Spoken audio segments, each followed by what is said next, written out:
క్రైస్తలో ఈరోజు దేవుని వాగ్దానం.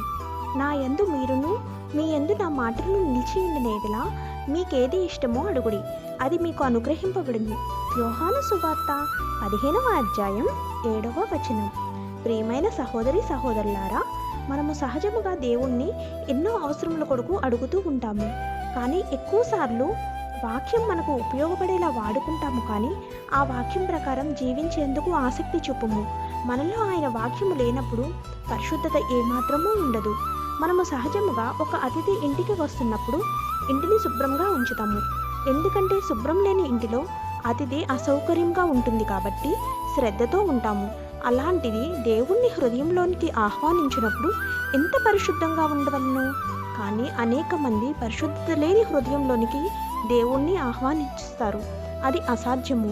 కాబట్టి ఆయన మాటలు మన జీవితంలో పాటిస్తూ ఆయన యందు నిలిచి ఉన్నప్పుడు వచ్చు దీవెనలు మనం పొందుకుందుముగాక. ఈ దిన వాగ్దానం మనందరి జీవితంలో నెరవేరాలని కోరుకుంటూ దేవుని సువార్తా పరిచర్యలో మీ సహోదరి. ఆమేన్.